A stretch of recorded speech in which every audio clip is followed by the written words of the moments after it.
Welcome back to സരിഗമ. ഞാൻ വേറൊരു കാര്യം ചോദിച്ചു, ജീവിതത്തിൽ ഏറ്റവും കൂടുതൽ സന്തോഷിച്ച നിമിഷം ഏതാണ്? അങ്ങനെ ഒരുപാട് നിമിഷങ്ങൾ ഉണ്ടായിട്ടുണ്ട്. ഒരെണ്ണം പെട്ടെന്ന് എടുത്ത് പറയാൻ ബുദ്ധിമുട്ടാണ്.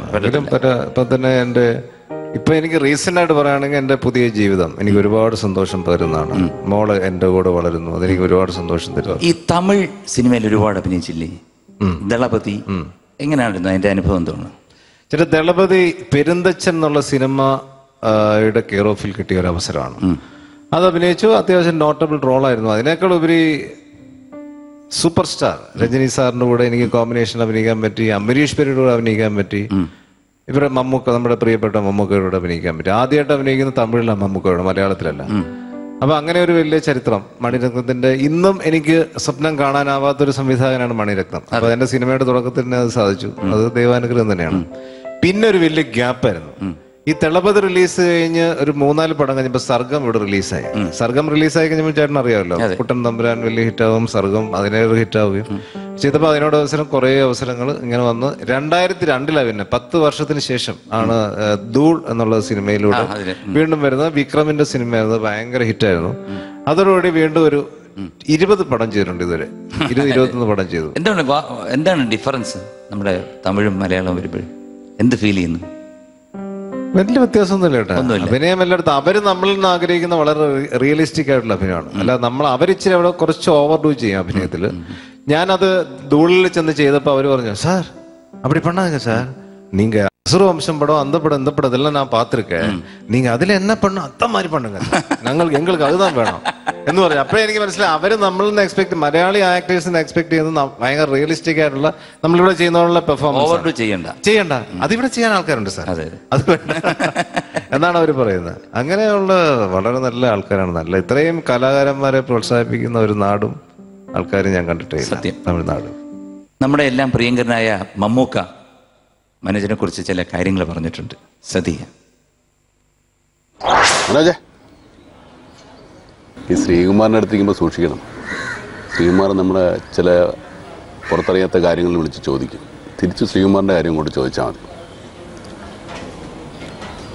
നമ്മൾ തമ്മിലുള്ള സൗഹൃദമൊന്നും ഇപ്പോൾ നമുക്ക് പുറത്ത് പറയണ്ട. ശ്രീകുമാറേ, ഈ മനോജ് കെ ജയൻ ഒരുവിധം നന്നായിട്ട് പാട്ട്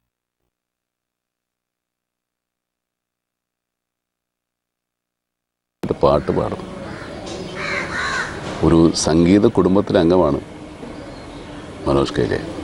മനോജ് പാടുന്നതും പലപ്പോഴും ഞാൻ വളരെ സ്വകാര്യമായി കേട്ടിട്ടുണ്ട്. വേദികളിൽ പാടുന്നത് കേട്ടിട്ടുണ്ട്. നന്നായിട്ട് പാടും. വേണമെങ്കിൽ മനോജിനെ കൊണ്ടൊരു പാട്ട് പാടിപ്പിക്കാവുന്നതാണ്. ശ്രീകുമാർ പേടിക്കണ്ട. മനോജ് ഏതായാലും അഭിനയ രംഗത്ത് വളരെ സജീവമായതുകൊണ്ട് സിനിമയിൽ പാടിക്കളയും എന്നുള്ള പേടി വേണ്ട. അല്ലേ മനോജ്? അതെ. എന്താണ് അദ്ദേഹത്തിനെ കുറിച്ച് പറയാനുള്ളത്? മമ്മൂക്കയെ കുറിച്ച് എനിക്ക് പറയാനുള്ളത്, ഞാൻ ഏറ്റവും അധികം ആരാധിച്ചിരുന്ന, സിനിമയ്ക്ക് വരുന്നതിന് മുമ്പ്, ഇപ്പോഴും ആരാധനയുണ്ട് എങ്കിൽ പോലും സിനിമയ്ക്ക് വരുന്നതിന് മുമ്പ് ഏറ്റവും ആരാധിച്ചിരുന്ന ആക്ടറാണ് മമ്മൂക്ക. സിനിമയിൽ വന്നതിന് ശേഷം ഏറ്റവും കൂടുതൽ സിനിമയിലും അദ്ദേഹത്തിനോട് അഭിനയിക്കാൻ പറ്റും. ബഹുമാനിക്കുന്ന വ്യക്തി, ഒരുപാട് ബഹുമാനിക്കുന്ന വ്യക്തിയാണ്. കാരണം എല്ലാ രീതിയിലും അദ്ദേഹത്തിൻ്റെ വ്യക്തി ജീവിതത്തിലും സിനിമാ ജീവിതത്തിലും ഒരുപാട് ഞാൻ ബഹുമാനിക്കുന്ന ആളാണ്. എനിക്ക് ഏറ്റവും അധികം മാനസികമായിട്ട് അടുപ്പം ഉണ്ടാക്കാനും അദ്ദേഹമായിട്ട് കഴിഞ്ഞു എന്നുള്ള വേറൊരു സത്യം. അതുകൊണ്ട് തന്നെ ഞാൻ ചിലപ്പോൾ ഒരുപാട് സിനിമകൾ 10, 12, 13 സിനിമകളിൽ മമ്മൂക്കയായിട്ട് അഭിനയിച്ചു. അതെല്ലാം വേറിട്ട സിനിമകളായിരുന്നു. പഴശ്ശിരാജ, രാജമാണിക്യം, ഫാൻറ്റം ബെയ്ലി, അല്ലെങ്കിൽ സുഹൃതം, ഇങ്ങനെയുള്ള ഒരുപാട് നല്ല സിനിമകൾ. എല്ലാം നല്ല വേഷങ്ങളുമായിരുന്നു. ഭയങ്കര കംഫർട്ടബിളാണ് മമ്മൂക്കയായിട്ട് വർക്ക് ചെയ്യാൻ. ഭയങ്കര സുഖമാണ്. ഇത്രയും ഡൗൺ ടു എർത്ത് ആയിട്ടുള്ള ഒരാളെ കാണാൻ കിട്ടില്ല. പലരും മാറി നിന്ന് കാണുമ്പോൾ മമ്മൂക്ക ജാടയാണ്, അഹങ്കാരിയാണെന്നൊക്കെ പറയും. ഒരിക്കലും അങ്ങനെയല്ല. ഏറ്റവും മനസ്സടുത്തറിഞ്ഞ ഒരാളെന്നുള്ള രീതിയിൽ ഞാൻ പറയുന്നു. അദ്ദേഹത്തെ പോലെ ഇത്രയും നിർമ്മലമായ മനസ്സുള്ള ആൾ വേറെയില്ല. ഇത്രയധികം മമ്മൂക്കയെ കുറിച്ച് പറയുമ്പോൾ എനിക്ക് ഒരുപാട് പറയാനുണ്ട്. ഇത് ഈ പ്രോഗ്രാമിൽ ഒതുങ്ങുന്നതല്ല, എങ്കിലും ഒരുപാട് ബഹുമാനിക്കുന്ന, ഒരുപാട് ആരാധിക്കുന്ന ആക്ടർ എന്നും എക്കാലത്തും. Thank you. സോ അടുത്ത ചോദ്യത്തിലോട്ട് പോവാണ്. റെഡിയാണ്? ഓക്കെ.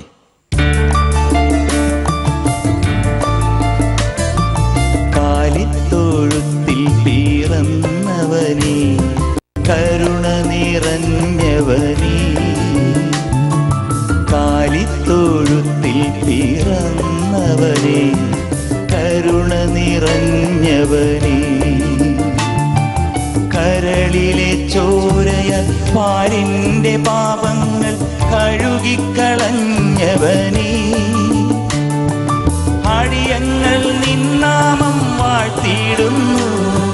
ഹല്ലേലൂയ ഹല്ലേലൂയ അടിയങ്ങൾ നിന്നാമം വാഴ്ത്തിയിടുന്നു.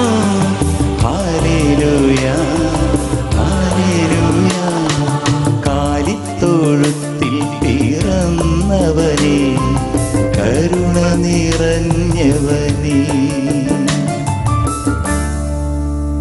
അടുത്തത് ഇതും വേറൊരു അസാധ്യ പാട്ടാണ്. ക്രിസ്തീയ ഗാനങ്ങളിൽ ഏറ്റവും മനോഹരമായിട്ടുള്ള ഗാനമാണ്. ഭയങ്കര ഫീലുള്ള പാട്ടാണ്.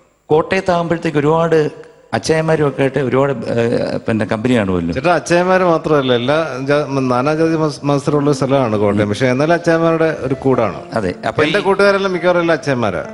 അപ്പൊ ഇത്തവണ ക്രിസ്മസിന് അവർ വിളിച്ചിട്ടുണ്ടോ? ക്രിസ്മസിന് എന്റെ ഏറ്റവും വലിയ ആഗ്രഹം പഴയ പോലെ ഒരു ക്രിസ്മസ് കരോള് പോകണമെന്നാ. പണ്ടൊക്കെ ഞങ്ങൾ സ്ഥിരം ക്രിസ്മസ് കരോള് പോകും. ഒരു 23 ഈ ദിവസങ്ങളൊക്കെ തുടങ്ങുന്നു. 23, 24 ആകുമ്പോൾ പാട്ടൊക്കെ പാടിയിട്ടായിരിക്കും. നമ്മള് കൂട്ടത്തിൽ അച്ഛൻ ഇന്ന് ജയവിജയന്മാര് ജയന്റെ മാനാണ്ട് എന്നെ മെയിൻ പാട്ടുകാരനാക്കി നിർത്തും. എനിക്കാണ് എന്റെ അമ്മ ടീച്ചറും കൂടെ, എല്ലാവർക്കും അറിയാം എന്നെ. അച്ഛൻ ഇന്നാളുടെ മോൻ. അപ്പൊ എനിക്ക് ഭയങ്കര ചമ്മല എന്നോട് പോകാൻ. അതിന് വലിയ ബാനറൊക്കെ ഫ്രണ്ടിൽ കെട്ടും ഞാൻ. എന്നിട്ട് അതിന്റെ മറവിൽ നിന്നിട്ട് ശാന്തരാത്രി തിരുരാത്രി പുൽക്കുടിലിൽ പൂത്തൊരു രാത്രി വിണ്ണിലെ താരകദൂതനിറങ്ങി മണ്ണിൻ സമാധാന രാത്രി ഉണ്ണി പിറന്നു ഉണ്ണി യേശു പിറന്നു ഉണ്ണി പിറന്നു ഉണ്ണി യേശു പിറന്നു ഉണ്ണി പിറന്നു ഉണ്ണി യേശു പിറന്നു ശാന്തരാത്രി തിരുരാത്രി. ഈ പാട്ടാണ് മെയിൻ ഐറ്റം. ഇത് പാടുക. ചിലര് 25 പൈസ 50, അന്നത്തെ കാലത്ത് 1 രൂപ തന്നെ വലിയ സംഭവമാണ്. കുറച്ച് ചില്ലറ വീഴും. അവസാനം ഈ ഇതെല്ലാം കളക്ഷൻ എല്ലാം കൂടെ എടുത്തിട്ട് 4, 5 മണിയാകുമ്പോൾ ഏതെങ്കിലും പെരുവഴി പോയിരുന്ന് ഞങ്ങള് എല്ലാവരും നിരത്തി വെച്ച് എണ്ണുമ്പോൾ 149 രൂപ 169 രൂപ. ഇതിൽ കൂടുതലൊന്നും കിട്ടാറില്ല. അത് വീതിച്ചെടുക്കുക. ക്രിസ്മസിന് ഇറങ്ങിയ പടങ്ങൾ അന്നും പോയി കാണാം. ഇതൊരു ഭയങ്കര ഓർമ്മയാണ്. ഭയങ്കര രസമായിരുന്നു അക്കാലം. ക്രിസ്മസ് വന്നാൽ അപ്പൊ കരോള ഓർമ്മ വരുന്നത്. ഒന്നുകൂടെ പോകണം കരോളിന് എങ്ങനെയെങ്കിലും. ഇത്തവണ അതാണ് ആഗ്രഹിക്കുന്നത്. പക്ഷേ പ്രച്ഛന്ന വേഷനായിട്ട് വേണം പോകാൻ. അങ്ങനെ തീർച്ചയായിട്ടും. അല്ലെന്നുണ്ടെങ്കിൽ ആള് കൂടിയിട്ട് നമുക്ക് അർത്ഥധാരിയായിട്ട് പോയാലും പണി കിട്ടും. ഈ ഗാനത്തിന്റെ രചന ആരാണ്? കാലിത്തൊഴുത്തിൽ വയലാർ യൂസഫ് അലി ടി ഭാസ്കരൻ. ഇതിന് ഉത്തരം നൽകുമ്പോൾ മനോജിന് കിട്ടുന്നത് ചേട്ടാ ന്യൂ ഇയറിനും കൂടെ 15,000 രൂപയാണ് സമ്മാനമായി കിട്ടുന്നത്. വയലാർ യൂസഫ് അലി ടി ഭാസ്കരൻ. എന്റെ ഓർമ്മ ശരിയാണെങ്കിൽ യൂസഫ് അലി സാറാണ്. യൂസഫ് അലി കച്ചേരി. യൂസഫ് അലി ഉത്തരം ശരിയാണ്. കൺഗ്രാറ്റുലേഷൻ. ഒരു ചെറിയ ബ്രേക്ക്. ഒരു ക്രിസ്മസ് സമ്മാനമുണ്ട്. ദളപതി എന്ന ചിത്രത്തിൽ മനോജ് കെ ജയൻ അഭിനയിച്ച കഥാപാത്രത്തിന്റെ പേരെന്താണ്?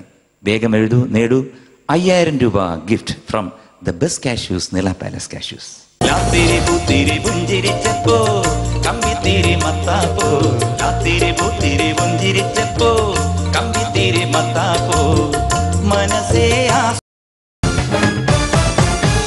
Welcome back to Saregama. എല്ലാ നടന്മാരിൽ നിന്നും വേറിട്ട് നിൽക്കുന്ന ഒരു വ്യക്തിയാണ് മനോജ് കെ ജയൻ. കാരണം മനോജ് കെ ജയൻ എന്ന് മലയാളികൾ കേട്ട് കഴിഞ്ഞാൽ ഒരു വ്യത്യസ്തമായിട്ടുള്ളൊരു വേഷം അല്ലെങ്കിൽ എന്തെങ്കിലും ഒരു കാര്യം പ്രതീക്ഷിക്കുന്നുണ്ട്. അപ്പൊ നമ്മുടെ ഇവിടെ ഒരുപാട് സൂപ്പർ സ്റ്റാർസ് ഉണ്ട്. മോഹൻലാൽ, മമ്മൂട്ടി, സുരേഷ് ഗോപി. എങ്ങനെയാണ് ഇവരെ എങ്ങനെയാണ് താങ്കൾ റേറ്റ് ചെയ്യുന്നത്? അവരൊക്കെ ഞാൻ ഒരുപാട് ബഹുമാനിച്ച് കാണുന്ന എൻ്റെ നല്ല സുഹൃത്തുക്കളായിട്ട് തന്നെ എന്നെ കാണുന്നവരും ഞാൻ അവരെ ഒരുപാട് ബഹുമാനത്തിലാണ് കാണുന്നത്. ഓരോരുത്തർക്കും ഓരോ സ്വഭാവ രീതികളാണ്. അതനുസരിച്ച് നമ്മൾ നിൽക്കുക എന്നുള്ളതല്ലാതെ നമ്മൾ ലാലേട്ടൻ എത്രയോ ഡൗൺ ടു എർത്ത് ആയിട്ടുള്ള ഒരാളെ, ഒരു ആക്ടറെ കാണാൻ കിട്ടില്ല. പുള്ളിക്ക് ഈ പറഞ്ഞല്ലോ പുള്ളിയുടെ ഈ പ്രൊഫഷണൽ ഡെഡിക്കേഷൻ എന്ന് പറയുന്നത് അപാരമാണ്.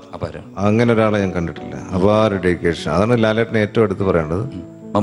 മമ്മൂക്ക അതുപോലെ തന്നെ. മമ്മൂക്ക ഒരു സിനിമയിൽ അഭിനയിക്കാൻ അദ്ദേഹം ഒരു സിനിമ ഉണ്ടാക്കാനും ആ സിനിമ ചെയ്യാനും ആ ക്യാരക്ടർ എങ്ങനെയൊക്കെ മോഡിഫൈ ചെയ്യാനും ഒക്കെ ഉള്ളൊരു ഭയങ്കര ഗെറ്റപ്പ് ചേഞ്ച് കാര്യങ്ങൾ, അത് വേറൊരു തരത്തിലുള്ള വേറെ ഡെഡിക്കേഷൻ. അങ്ങനെയൊക്കെയുള്ള ഇവർ രണ്ടുപേരും അതുകൊണ്ടല്ലേ ഇത്രയും വർഷങ്ങളായിട്ടും യാതൊരു മാറ്റമില്ലാതെ കരിയർ വൈസും അവരുടെ അപ്പിയറൻസ് വൈസും. പക്ഷെ അതിന്റെ നടുക്കൂടെ മനോജ് കെ ജയൻ എന്ന് പറഞ്ഞൊരു വ്യക്തി തനതായ ശൈലിയിലൂടെ മുമ്പോട്ട് പോകുന്നുണ്ടല്ലോ. തീർച്ചയായും അത് ദൈവാനുഗ്രഹം ചേട്ടാ, നമുക്കൊന്നും പറയാനില്ല. പിതാമഹന്മാരുടെ അനുഗ്രഹം. പിതാമഹന്മാരുടെ അനുഗ്രഹം. തീർച്ചയായിട്ടും. അടുത്ത ചോദ്യത്തിലോട്ട് പോകാം ചേട്ടാ. ലാത്തിരി പൂത്തിരി പുഞ്ചിരിച്ചപ്പോ കമ്പിത്തിരി മത്താപ്പോ, ലാത്തിരി പൂത്തിരി പുഞ്ചിരിച്ചപ്പോ കമ്പിത്തിരി മത്താപ്പോ, മനസ്സേ ആസ്വദിക്കൂ ആവോളം, മനസ്സേ ആസ്വദിക്കൂ ആവോളം, ലാത്തിരി പൂത്തിരി പുഞ്ചിരിച്ചപ്പോ കമ്പിത്തിരി മത്താപ്പോ, ലാത്തിരി പൂത്തിരി പുഞ്ചിരിച്ചപ്പോ. ഈ ഗാനം നോക്കത്താ ദൂരത്ത് കണ്ണും നട്ട് എന്ന ചിത്രത്തിലാണ്. ഏത് വർഷമാണ് ഈ ചിത്രം പുറത്തിറങ്ങിയത്? 1983, 84, 85.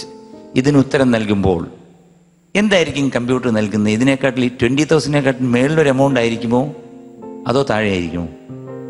മേളിലായിരിക്കണമല്ലോ, അങ്ങനെയല്ലേ വേണ്ടേ?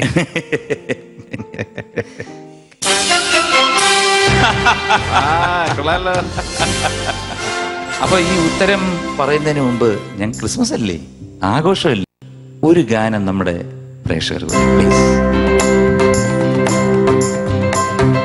തിരനുറയും ചുരുൾമുടിയിൽ സാഗര സൗന്ദര്യം, തിരിതെളിയും മണിമിഴിയിൽ സുരഭില സൂര്യകണം, കവിളുകളോ കളഭമയം കാഞ്ചനരേണുമയം, ലോലലോലമാണു നിന്റെ അധരം, തിരനുറയും ചുരുൾമുടിയിൽ സാഗര സൗന്ദര്യം. ഓ എനിക്ക് വയ്യ. സാഗര, അതൊക്കെ നല്ല കിടിലൻ സംഗതിയാണല്ലോ. സാഗര അടുത്ത ചേട്ടന്റെ അനുഗ്രഹം ചേട്ടാ. ചേട്ടൻ അടുത്ത് നിൽക്കുന്നുണ്ട്, അറിയാം. അടുത്ത തവണത്തെ സ്റ്റാർ സിംഗറിൽ വരുന്നു. ഒരു വെക്കേഷൻ, ഒരു വർഷം സിനിമയെന്ന് വിട്ടിട്ട്. അറിയാവുന്ന പണിയെന്ന് പറഞ്ഞില്ല, അത് തന്നെ ഇങ്ങനെ ആര് പാടും? അതൊരു കഴിവ് തന്നെയാണ്. കഴിവ് തന്നെയാണ്. Thank you. 83, 84, 85. What's answer? ചേട്ടാ 85. കാരണം ഞാൻ ഈ പടം വന്ന ഒരു 10 പ്രാവശ്യം കണ്ടു കാണും. എന്തൊരു ഹിറ്റ് സിനിമയായിരുന്നില്ലേ പാച്ചിക്കാട് പടം. ഉറപ്പാണോ?